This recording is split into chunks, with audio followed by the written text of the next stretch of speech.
Hello everyone, welcome to our English listening practice. Before we begin, make sure to subscribe so you can grow with this community and learn English through inspiring stories like this one. Now, let's begin the story.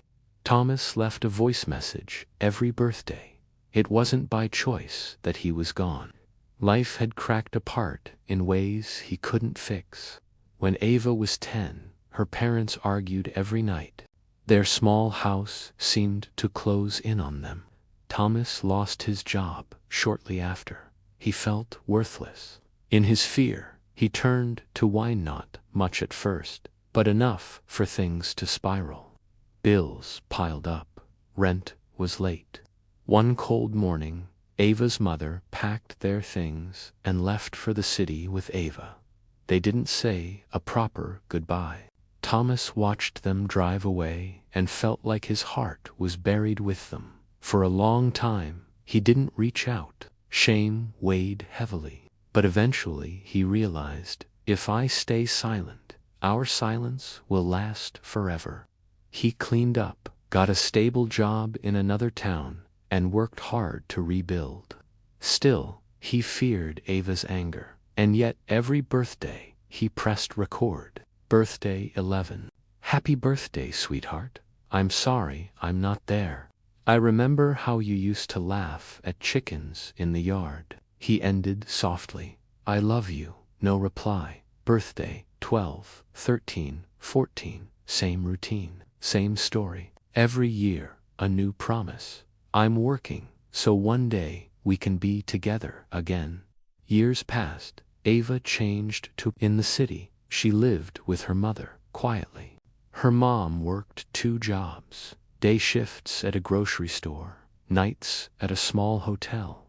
Ava learned to cook and clean early. She tried to focus on school, then university. She painted in her free time, hoping to express what words couldn't. But every birthday, her phone buzzed, not with party invites, but with a voicemail from a number saved as Dad 07.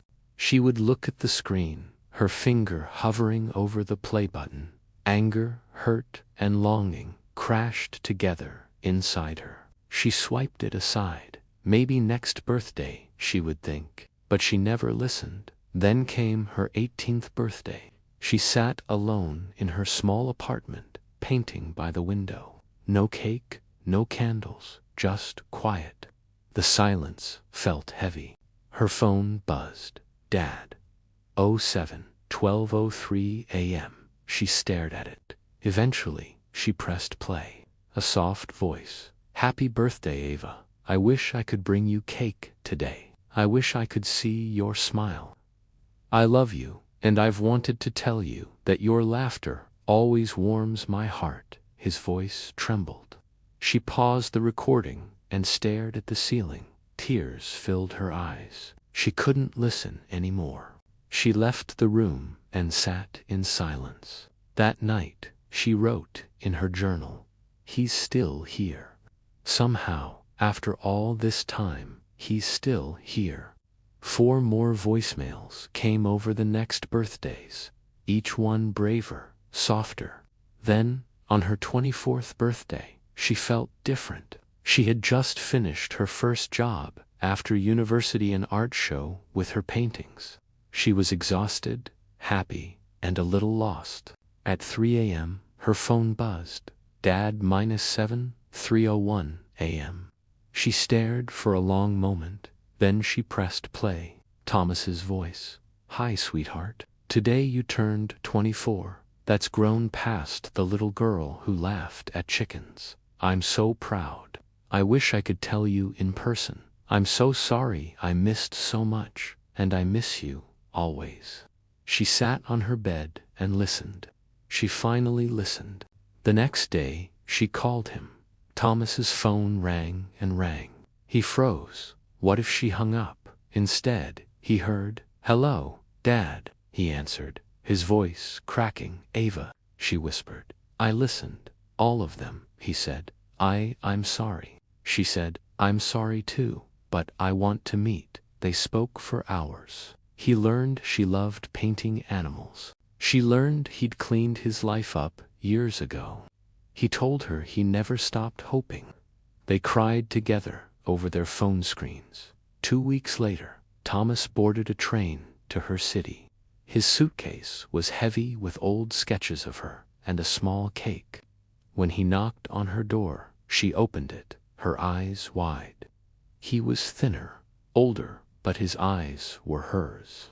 They hugged.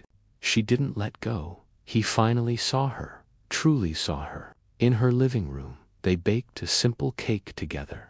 He watched her paint a birthday card he had never seen. She watched him smile like a father. They visited the park where she played as a child. They talked about her mother, the good moments, the loss, the pieces they had both tried to hold on to. They walked side by side, not as perfect family, but as healed hearts still learning to trust.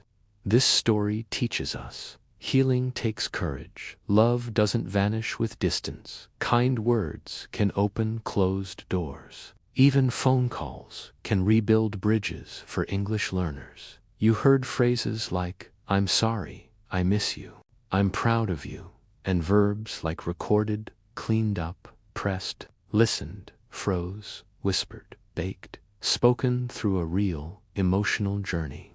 If this story moved you, please like, subscribe, and share it. Let us remind each other. It's never too late to say what matters and still be heard. Thank you for listening. See you next time.